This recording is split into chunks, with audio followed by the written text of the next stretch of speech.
রাফি বাবাই, তুমি এত সকালে উঠে পড়েছো কেন? তোমার তো এত সকালে ওঠার কথা না। কোথায় এত সকাল? কয়টা বাজে দেখছো? রাফির কথায় আয়ান ঘড়ির দিকে তাকিয়ে দেখলো 7টা বেজে পার হয়ে গেছে। দেখছো আমি ঠিক সময়ে উঠছি। তুমি বউ পেয়ে সবার মতো হয়ে গেলে মামু। দেখি সরো, তোমার বউয়ের সাথে একটু আলাপ করতে দাও। বলেই আয়ানকে পাশ কাটিয়ে ভেতরে চলে গেল রাফি। এই যে মেয়ে, তোমার সাথে আলাপ করতে আসলাম, বড়দের সালাম দিতে হয়, তুমি জানো না? তোমার বাবা মা তোমাকে কিছু শেখায় নাই? রাফির কথা শুনে ড্যাব ড্যাব করে রাফির দিকে তাকিয়ে আছে শখ। এই যে মামি মনি, এভাবে তাকিয়ে কি দেখছো? পায়ের উপর পা তুলে বসতে বসতে বলল রাফি। ও মা, আমার ছেলেকে বিয়ে করে এই বাসায় এসেছো আর আমাকেই চিনো না? কেমন বউ তুমি, নিজের শ্বশুরকে চিনো না? ওয়ালাইকুম আসসালাম। ঠিক আছে মা, সমস্যা নেই। তুমি আমার মেয়ের মতো ছোট মানুষ, একটু একটু ভুল করতেই পারে, আর আমাদের বড়দের উচিত তাদের ভুলগুলো ক্ষমা করা। রাফির কথা শুনে শখ সহ আয়ান অবাকের চরম পর্যায়ে পৌঁছে গেছে। এতটুকু বাচ্চা এসব কথা কই থেকে শিখলো? তখনই রুহি এসে রাফির কান টেনে ধরলো। খুব পাকা পাকা কথা হয়েছে তোমার, তাই না? এইসব কথা কোথা থেকে শিখেছো তুমি? রুহি রাফিকে খুঁজতে খুঁজতে এখানে এসেছিল, তাই রাফির সব কথা শুনতে পেয়েছে সে। আম্মু ছাড়ো তো, ব্যথা লাগছে। আমি আমার ছেলের বউয়ের সাথে আলাপ করতে এসেছি, আমি দাদুকে দেখছি বড় আম্মুকে এভাবে বলতে, তাই আমিও শিখে নিয়েছি। ও আচ্ছা, এই ব্যাপার। বাবাকে কতবার বলেছি বাচ্চাদের সামনে এমন কিছু করবে না, যাতে করে ওরা উল্টো পাল্টা কিছু শেখে। এটাই বয়স এখন। আমরা বাচ্চাদের যা কিছু শেখাবো ওরা তাই শিখবে। আগে বাসায় ফিরি, তারপরে বাবার সাথে বলে নিব। রাফি, দেখি চলো। আমার সাথে যাবি, অনেক হয়েছে ছেলের বউয়ের সাথে আলাপ করা। তুই একা আলাপ করলে তো হবে না, বাইরে তোর ছেলের বউয়ের সাথে আলাপ করার জন্য অনেকে অপেক্ষা করছে। শখ, আর তোরা রেডি হয়ে নিয়ে যায়, সবাই তোদের জন্য অপেক্ষা করছে। বলে রুহি চলে গেল। আয়ান আর কোনো কথা না বলে ওয়াশরুমে চলে গেল। ফ্রেশ হয়ে এসে শখের সাথে কোনো কথা না বলে নিচে চলে গেল। শখ উঠে ফ্রেশ হয়ে নিল। এখন কি করবে সে? একটু পরে আয়নের আম্মু রুমে প্রবেশ করলো। মামনি, তুমি এখনো রেডি হও নাই? আসলে আমি কি দিয়ে কি করব বুঝতে পারছি না আন্টি। আচ্ছা, এই ব্যাপার। আমি আছি, এখন সবকিছু আমি করে দিচ্ছি। আর আন্টি কি আম্মু বলে ডাকবে, কেমন? আচ্ছা আন্টি, না মানে আম্মু। শাড়ি পরতে পারো? না। সমস্যা নেই, আমি পরিয়ে দিচ্ছি। বলেই উনি শখকে একটা লাল রঙের শাড়ি পরিয়ে দিল, সাথে হাত ভর্তি করে লাল চুড়ি পরিয়ে দিল, হালকা মেকআপ করে দিল। হালকা সাজে শখকে অসাধারণ সুন্দর লাগছে। তারপরে মিসেস নীলিমা চৌধুরী শখকে নিয়ে নিচে গিয়ে বসিয়ে দিল। শখের পাশে আয়নকে বসিয়ে দেওয়া হলো। শখ আর চোখে আয়নকে দেখে বলল, মাশাআল্লাহ, আমার জামাইটারই সেই সুন্দর লাগছে, কারো জানি নজর না লাগে। সবাই চলে আসলো শখকে দেখতে। বাহ নীলিমা, তোমার ছেলের বউ ভারী মিষ্টি দেখতে হয়েছে। আসলেই খুব সুন্দর হয়েছে, তবে একটু বাচ্চা, সমস্যা নাই, ঠিক মানিয়ে চলতে পারবে আমার মনে হয়। মেয়েকে দেখে মনে হচ্ছে বেশ লক্ষ্মী, তাজা গোলাপ ফুল। এত সুন্দর বউ কই থেকে আনলে গো নীলিমা? আমার ছেলের জন্য এমন একটা বউ চাই, খুঁজে দিতে হবে গো তোমার। একটু পরে শখের বাবা, মা, ভাই চলে আসলো। শখ দৌড়ে গিয়ে তার মাকে জড়িয়ে ধরে কান্না করে দিল। ফিয়াজ বলল। শখ এবার চোখের পানি মুছে বলল, কান্না মিশ্রিত কণ্ঠে বলল, আলহামদুলিল্লাহ ভালো আছি ভাইয়া, তুমি কেমন আছো? আমিও ভালো আছি রে বোন। বাবা কেমন আছো? আমাকে তো ভুলেই গেছো, একদিনে পর হয়ে গেলাম, কথা বলছো না আমার সাথে। আলহামদুলিল্লাহ মা, ভালো আছি। তুই আমাকে ভুল বুঝিস না মা। আমার দুই মেয়ে একদিনে আমার ঘর থেকে চলে এসেছে। আমাদের কি অবস্থা হচ্ছে একটাবার ভাব তুই। তোদের ছাড়া কতটা কষ্টে আছি তুই জানিস। একটা দিন একটা বছরের সমান মনে হচ্ছে। তা মা, তোর কোনো সমস্যা হচ্ছে না তো কোনো?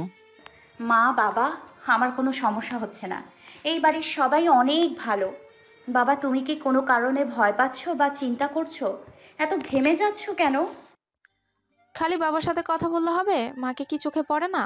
চোখে পড়ে জন্যই সবার আগে তোমার কাছে আসলাম, কিন্তু বাবার। কি সব, বাবা মাকে এখানে দাঁড় করিয়ে রাখবে নাকি ভেতরে নিয়ে আসবে? বলল রুহি। শখ আর কোনো কথা বলল না। রুহি সবাইকে ভেতরে নিয়ে গেল। সন্ধ্যাবেলা খাওয়া দাওয়া করে কিছু আত্মীয় স্বজন বাসার দিকে রওনা দিল। বাসা দূরে হওয়ার আগেই রওনা দিয়ে দিল, যেন বাসায় আগে পৌঁছতে পারে। অর্ধেক বাসা খালি হয়ে গেছে। শখ, মা আজ তাহলে আমরা উঠি, পরে সময় করে আবার আসবো। শখের বাবা প্রচুর পরিমাণে ভয় পাচ্ছে। তার শখ ভালোভাবেই খেয়াল করছে, কিন্তু এত মানুষের মধ্যে বাবার সাথে কথাও বলতে পারছে না। একি স্যার, এখনই চলে যাবেন? আজ রাত থেকে তারপর যাবেন? না মা, থাক, তে পারবো না। আমরা এসেছিলাম শখকে নিতে, তোমরা তো যেতে দেবে না, তাহলে আর রাত করে লাভ নেই। স্যার, আপনি কি কষ্ট পেয়েছেন? রাগ করবেন না স্যার। কয়টা দিন পরে আমি নিজে আয়ানের শখকে আপনাদের বাসায় পাঠিয়ে দিব। আচ্ছা মা, তাহলে আসছি। শখ, দেখে শুনে থাকবি, আর কোনো রকম বেয়াদবি করবি না। বড়দের সাথে সবার সব কথা শুনে চলবি, কেমন? বলে সবার থেকে বিদায় নিয়ে চলে গেলেন। এদিকে পিয়াজ, তুই তোর মাকে নিয়ে বাসায় যা, আমার একটু কাজ আছে, কাজটা করে আমি আসছি। এত রাতে কোথায় যাবে? বললাম তো, এত কাজ আছে। এই রাতে তোমার আবার কিসের কাজ? আম্মু, বাদ দাও না, বাবাকে যেতে দাও, তুমি আর আমি বাসায় চলে যাই। বলেই বাসার দিকে রওনা দিল। এইদিকে ইনি কে মা? বলল শুভ। উনি তোর আসল বাবা। মানে ইনি আমার বাবা হতে যাবে কেন? আমার বাবা তো। উনি তোর আসল বাবা রে শুভ, আমি না। ভেতরে প্রবেশ করতে করতে বলল আহনাফ সাহেব। আহনাফ সাহেবকে দেখে মুনতাহা বলল, বাবা তুমি? তা দেখে শুভ বলল, উনি তোমার বাবা হতে যাবে কেন? উনি তো আমার বাবা। আপনার মাথা খারাপ হয়ে গেছে? উনি আমার বাবা। শুভ, মুনতাহা ঠিক কথা বলেছে। মুনতাহা আমার মেয়ে, কিন্তু তুই আমার ছেলে না। তোর আসল বাবা ওই যে দেখছিস দাঁড়িয়ে আছে, উনি রায়হান তালুকদার, উনি তোর বাবা। মানে আমি কিছুই বুঝতে পারছি না। আমি তো এতদিন তোমাকে নিজের বাবা বলে মেনে এসেছি। উনি যদি আমার বাবা হয় তাহলে উনি এতদিন কোথায় ছিলেন? ওনাকে আটকে রাখা হয়েছিল, আমি আটকে রেখেছিলাম তোকে দিয়ে খারাপ কাজ করানোর জন্য, কিন্তু আমি সফল হতে পারি নাই। তোর মা তোর বাবাকে বাঁচানোর জন্য আমি যা বলছি আমার সব কথা শুনেছে। কিন্তু তুমি এমন করলে কেন বাবা? আমি এসব বলতে পারবো না। তোর বাবা খুব ভালো মানুষ রে, তোকে একটু কাছে পাওয়ার জন্য পাগল হয়ে আছে। কতগুলো বছর তোর থেকে দূরে সরিয়ে রাখছিলাম। মুনতাহার সবকিছু মাথার উপর দিয়ে যাচ্ছে। কি হচ্ছে কিছুই বুঝতে পারছে না। বাবা, শুভ দুজন আগে থেকে দুজনকে চিনতে কেমনে কি? হ্যাঁ রে মা, সে অনেক কথা আমি তোকে সময় করে বলবো। সেই জন্য কাল আমি তোদের বিয়ের সময় ছিলাম না। শুভকে এটা জানানোর দরকার ছিল। ও যাকে নিজের বাবা মনে করে সে তার বাবাই না, আর না তার সাথে আমার কোনো সম্পর্ক আছে। আমি শুধু এতটুকুই বলতে আসছিলাম। ভাগর কি পড়ে আস দেখি বাবা, তুমি আমার বাবা নও, আর না তোমার সাথে আমার কোনো রক্তের সম্পর্ক আছে। সেই ঘুরে ফিরে তুমি আমার বাবা হয়ে গেলে, কিন্তু তুমি আমার বাবাকে আমার থেকে এতগুলো বছর দূরে সরিয়ে রাখছো। আমাকে মিথ্যা বলছো, এর জন্য আমি তোমাকে শাস্তি দেব। আচ্ছা, আমি তোকে মিথ্যা কথা বলছি ঠিকই, কোনোদিন তোকে আর তোর মাকে কষ্ট দিয়েছি, বাজে ব্যবহার করেছি, কোনো দিকে অভাব রাখছি বলতো? শুভ ভেবে দেখল। সত্যি তো, তা রাখো নাই, কিন্তু এতগুলো বছর আমাকে আমার বাবার থেকে দূরে সরিয়ে রাখছো। এর শাস্তি তোমাকে কি দেব?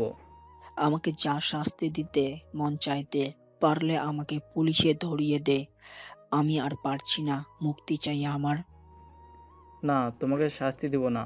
তোমার পাপের ফল যদি মন থাকে দেই তাহলে তুমি কষ্ট পাবে। শুভ, আমি তোর নিজের বাবা না হতে পারি, তোকে এতগুলো বছর পেলে মানুষ করছি, এতটা খারাপ কাজ তুই করতে পারবি না। আমি জানি তুই আমার মেয়েটাকে কতটা ভালোবাসিস। আমার মেয়ের কিছু হয়ে গেলে তুই বেঁচে থাকতে পারবি তো? তুমি খুব চালাক বাবা, এই জন্যই এতগুলো বছর এত সুন্দর করে অন্যায় করতে পেরেছো। আহনাফ সাহেব মাথা নিচু করে আছে। কেন করলেন আহনাফ সাহেব এমনটা? কেন আমার বাবার থেকে এতগুলো বছর দূরে সরিয়ে রাখলেন? কি উদ্দেশ্য আপনার? আমাকে বলতেন শখের নামে অনেক জায়গা জমি টাকা পয়সা আছে, সেগুলো কেবল শখের 18 বছর পূর্ণ হলেই আমরা নিতে পারবো। আপনি তো শখকে মারতেও চেয়েছিলেন। ছি বাবা, তুমি আর কত নিচে নামবে? আজ আমি এত বেয়াদব রাগী হয়েছি শুধুমাত্র তোমাদের জন্য। আমি যখন ছোট ছিলাম, শখ আর ফিয়াজ ভাইকে নিয়ে আসলে তোমরা সবসময় শখকে বেশি ভালোবাসতে। এটা দেখে আমার খুব খারাপ লাগতো, কিন্তু যখন জানতে পারলাম শখকে মারার প্ল্যান করছো, তখন আমি 5 বছরের বাচ্চা সবকিছু শুনে ফেলি। তারপর থেকেই শখের জন্য আমার খুব খারাপ লাগতো। তোমরা চাইতে আমি শখের সাথে খারাপ ব্যবহার করি, ওকে আঘাত করি, যার কারণে ও মরে যায়। আর বাচ্চাদের হিংসা খুব মারাত্মক, কিন্তু আমি তখন থেকেই ঠিক করে নিই শখের সাথে খুব খারাপ ব্যবহার করব, কিন্তু শখের কোনো ক্ষতি হতে দেব না। বড় বোন হিসেবে শপথ নিয়েছিলাম। আমি ভাবছিলাম তোমরা হয়তো সবকিছু ভুলে গেল, অন্য কেউ শখকে মারার চেষ্টা করছে, তাই স্বাভাবিক হবার চেষ্টা করছিলাম। কিন্তু তুমি আমার সব বিশ্বাস ভেঙে দিলে বাবা। আমি তোমাকে ঘৃণা করি। তোমার মতো বাবা যেন আল্লাহ কাউকে না দেয়। শখ তোমার নিজের মেয়ে না হতে পারে, কিন্তু তোমরা মেয়েটাকে তো সেই বাচ্চা থেকে বড় করেছ। তোমার মায়া লাগে না? কষ্ট হয় না? কলিজাতে লাগে না? উত্তর দিচ্ছ না কেন বাবা? তোরা সবাই একদিন সবকিছু বুঝতে পারবি, আমাকে কিছু বলতে হবে না। আর সবকিছু বলে আমি তোদের বিপদের মধ্যে ফেলে দিতে পারি না। কি বিপদ? শখকে মেরে আমার নামে চাপিয়ে দেবে? বলবে মুনতাহা শখকে দেখতে পারে না, শখের উপরে খুব রাগ, তাই জন্য শখকে মেরে ফেলেছে। অবশ্যই তোমরা এটাও করতে পারবে। ছোটবেলায় তুমি আর ওই মহিলা মিলে আমার বোনটাকে ছাদ থেকে ফেলে দিয়ে আমার উপর সব দোষ দিতে চেয়েছিলে। সবকিছু শুনে ফেলেছিলাম বাবা। তারপর থেকে আরো বেশি ঘৃণা জমে গিয়েছিল। মুনতাহা, আমি যা করেছি তোদের ভালোর জন্যই করেছি। একদিন ঠিক বুঝবি। আর দোষ না করেও সবার কাছে আমি দোষী। তবুও তোরা ভালো থাক, এটাই আমি চাই। আচ্ছা বাবা, তুমি তোমার মেয়েদের ভালোর জন্য করেছো, কিন্তু আমি কি দোষ করেছি যে তুমি আমার বাবাকে আমার থেকে দূরে সরালে? আনাফ সাহেব মাথা নিচু করে আছেন। কিন্তু আমি তো এনাকে বাবা হিসেবে জানি না। আমি তো আমার বাবাকেই বাবা হিসেবে জানি। ভাইয়া, তুমি এনাকে কি করে বাবা হিসেবে জানো? বলল মিহু। আমি বলছি তোদের সব কিছু কি হয়েছে, তবে শোন। আয়নের বাবা আমার নিজের ভাই। তোরা তো জানিস, তোর বাবা ছিলেন প্রবাসী। ওনার অর্ধেক জীবন প্রবাসেই কেটে যায়। একসময় তিনি দেশে আসেন আর আমাদের বিয়ে হয়। তখন আমার পেটে শুভ আসে। শুভ যখন 2 বছর বয়স, তখন মিহু আমার পেটে। তোর বাবার নামে মিথ্যে মামলা করে, যার কারণে তোর বাবাকে আবার প্রবাসে ফিরে যেতে হয়। এই তো জীবন কাটছিল সুন্দর। তারপরে মিহু হলো। তখন আমি আয়ানদের বাসায় থাকতাম। মিহুর 1 বছর পূর্ণ হলে আমি আবার শুভর বাবার বাসায় ফিরে আসি। একদিন বিকেলে মিহুকে খাওয়াচ্ছিলাম, হঠাৎ করে কলিং বেল বেজে ওঠে। আমি গিয়ে দরজা খুলে দেখি আহনাফ সাহেব। আমি ওনাকে চিনতে পারি নাই। উনি আমার মাথায় সরাসরি বন্দুক ঠেকিয়ে বলে, একদম চিৎকার করবেন না, তাহলে জানে মেরে দিব। আমিও ভয়ে একটা কথা বলেছিলাম না। উনি আমাকে বলল, আমি যা যা বলবো তা যদি না করে রায়হানকে মেরে ফেলবে। সাথে আমাকে দেখালো রায়হানকে আটকে রেখে কি অত্যাচার নেই করছে। স্ত্রী হয়ে এমন কিছু দেখা সত্যি খুব কষ্টকর। আমি ওনার পা ধরে বললাম, প্লিজ আমার স্বামীকে ছেড়ে দেন, আপনি যা বলবেন আমি তাই শুনবো। তারপরে উনি আমাকে বললেন, শুভকে ওনার ছেলের পরিচয়ে বড় করতে হবে, আর শুভ বড় হলে উনি শুভকে দিয়ে যা ইচ্ছে তাই করাবে। আমি কিছু বলতে পারবো না। শুভর বাবাকে বাঁচাতে রাজি হয়ে যায়। উনি আমাদের সব সময় ভালো খারাপ দেখাশোনা করত, কখনো খারাপ ব্যবহার করতো না। আমাদের একটা গুপ্ত রুম আছে, ওখানে মাঝে মাঝে আসতো, কিছু কথা বলতো, আবার চলে যেতে। তাছাড়া আর কোনো কথা হতো না। আমি শুভর বাবাকে পাগলের মতো খুঁজেছি, কিন্তু কোথাও পাই নাই। তাই ওনার সব কথা আমি শুনি। শুভ আহনাফ সাহেবকে বাবা হিসেবে জানলেও মিহুকে তা জানতে দেই নাই। মিহুকে সব সময় আয়ানদের বাসায় রাখতাম। মিহুর যখন 17 বছর বয়স, মিহু আয়ানের জন্য পাগল হয়ে যায়। আয়ানকে বিয়ে করতে চায়, আরও পাগলামি শুরু করে দেয়, যার ফলে মিহুকে বিদেশে পাঠাতে আমরা বাধ্য হই।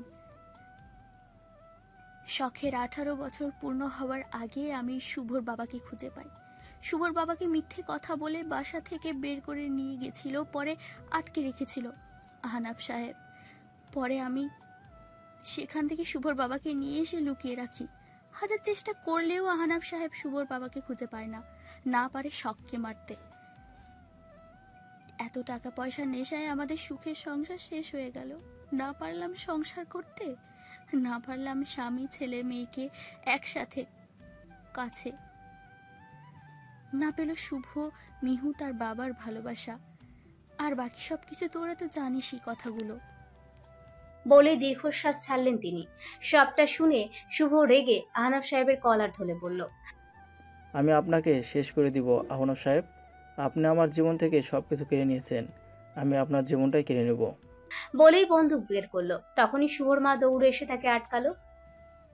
কি করছিস শুভ? ছেড়ে দে, আমি আর কোনো ঝামেলা চাই না। তোর বাবা আর তোদের এক করতে পেরেছে, এখন এই বুড়ো বয়স তোদের সাথে নিয়ে সুখে সংসার করতে চাই। ওনার বিচার আল্লাহ করে দিবেন। একটা কথা মনে রাখবি, বিচারের মালিক আল্লাহ, আমরা না। সব কিছু ওনার উপরে ছেড়ে দে, উনি ওনার পাপের ফল পাবেন। আপনি এখন আসতে পারেন। আহনাফ সাহেব যেন এই কথাটারই অপেক্ষা করছিল। বলার সাথে সাথে মাথা নিচু করে চলে গেলেন। শুভ অবাক, আহনাফ সাহেবকে এতদিন ধরে দেখছে। উনি এত সহজে সবকিছু মেনে নেওয়ার মতো লোক নয়, কিছু তো গড়বড় আছেই। শুভ বাবা, আমার জান, আমার লক্ষ্মী সোনার ছেলে, আমার একবার বাবা বলে ডাকবি না? কিরে মিহু, আমাকে বাবা বলে ডাকবি না? তোরা কেন ডাকছিস না? আমি কত বছর পর বনে আসছি এই দিনটার জন্য। শুভ বাবা বলে তার বাবাকে জড়িয়ে ধরলো। মিহুকেও কাছে টেনে নিল তার বাবা। শুভর মাও ওদের কাছে গিয়ে দাঁড়ালো। অবশেষে আমাদের পরিবারটা পূর্ণতা পেল, বলল মিহু। কেমনে পূর্ণতা পেল রে মিহু? আমার আরেকটা মেয়েকে দেখ, দূরে দাঁড়িয়ে বোকার মতো কান্না করে যাচ্ছে। এদিকে আয় মা, বলল শুভর মা। মুনতাহা আসছে না দেখে শুভর আম্মু নিজে গিয়ে মুনতাহাকে জড়িয়ে ধরলো। কান্না করিস না মা, তোর বাবার অপরাধের শাস্তি তোকে আমরা দিব না। আমরা এতটাও খারাপ না। মুনতাহা এবার জোরে কান্না করে উঠল। পাগলি মেয়ে আমার, কান্না করবি না একদম। মিহু যেমন আমার একটা মেয়ে, ঠিক তেমনই তুই আমার আরেকটা মেয়ে। মুনতাহা আর কিছু বলল না, দৌড়ে রুমে চলে আসলো। কোনো মেয়ে তার বাবার এমন অপরাধ মেনে নিতে পারবে না। বাবা তো যতই খারাপ হোক না কেন, কেউ কিছু বললে ঠিকই খারাপ লাগে। এখন যদি তাকে সেই খারাপ কথা শুনতে হয়, শুভ কি আমাকে ভুল বুঝবে? সত্যি কি বাবার শাস্তি আমাকে দেবে? আমাকে যদি বাবার কাছে রেখে আসে? এসব ভাবছে আর কান্না করছে। তখনই শুভ আসে রুমে। মুনতাহার সাথে কোনো কথা না বলে সোজা ওয়াশরুমে চলে যায়। ফ্রেশ হয়ে এসে মুনতাহার সাথে কোনো কথা না বলে চুপচাপ শুয়ে পড়ে। মুনতাহা আর কোনো কথা না বলে শুভর পাশে গিয়ে শুয়ে পড়ে। ঘুম আসে না, মা থাকলে ভালো হতো, জড়িয়ে ধরে ইচ্ছে মতো কান্না করতে পারতাম। কিছুই ভালো লাগছে না, কি যে করি। কালকে ঠিকই আমাকে জড়িয়ে নিয়েছিল, একদিনে এতটা বদলে কিভাবে যায় মানুষ? বলে একটা দীর্ঘশ্বাস ছাড়লো মুনতাহা। রাত 12টা বেজে গেছে, সবাই চলে গেছে। পুরো বাসা একদম ফাঁকা। রুহি আর কাজের লোকেরা মিলে পুরো বাসা পরিষ্কার করে ফেলেছে। প্রচুর ক্লান্ত লাগছে। শখ রুমে এসে শাড়ি বদলে একটা সালোয়ার কামিজ পরে নিল। আয়নের আসার নামে কোনো খোঁজ নেই। আগে নাকি এমন করতো না, আমি আসার পর থেকেই এমনটা শুরু করেছে। এসব ভাবতে ভাবতেই আয়নের আগমন। এতক্ষণ কোথায় ছিলেন? সব কৈফিয়ত তোমাকে দিতে হবে। হ্যাঁ, দিতে হবে। কেন দিতে হবে? তুমি আমার কে যে আমার সবকিছু তোমাকে বলতে হবে? আমি আপনার বউ, তাই আপনি সবকিছু আমাকে বলতে বাধ্য। বউ? আপনি এমন করছেন কেন বলেন তো? আমার আর ভালো লাগছে না। এতটুকুতেই হাঁপিয়ে গেছো? আমি যে 2টা বছর ধরে সহ্য করছি। মানে? কিছু না, তুমি বুঝবে না। আমাকে বুঝিয়ে বললে ঠিক বুঝবো। প্রয়োজন মনে করছি না। কেন আমাকে এত শাস্তি দিচ্ছেন? তুমি কে যে তোমাকে আমার শাস্তি দিতে হবে? স্যার? হ্যাঁ, একদম ঠিক বলেছ। তুমি আমার ছাত্রী আর আমি তোমার স্যার। এটাই আমাদের সম্পর্ক। আপনাকে কি ভূতে ধরছে স্যার? তাতে তোমার কি? আপনি সব সময় এমন করেন কেন? ভালো করে কথা বলতে পারেন না? ভালো ব্যবহার পেতে হলে ভালো কাজ করতে হয়। তুমি কি কোনো ভালো কাজ করছো যার জন্য আমি তোমার সাথে ভালো ব্যবহার করব? আজকের পর্বটি যদি আপনাদের ভালো লাগে তাহলে অবশ্যই একটি লাইক দিয়ে দিবেন এবং কমেন্ট করে আপনার মূল্যবান মতামত জানিয়ে দিতে পারেন আমাদেরকে। আর যদি এই গল্পের পরবর্তী পার্টগুলো মিস করতে না চান তাহলে এক্ষুনি আমাদের চ্যানেলটিকে সাবস্ক্রাইব করে পাশের বেল আইকনটি বাজিয়ে দিন। ধন্যবাদ সবাইকে।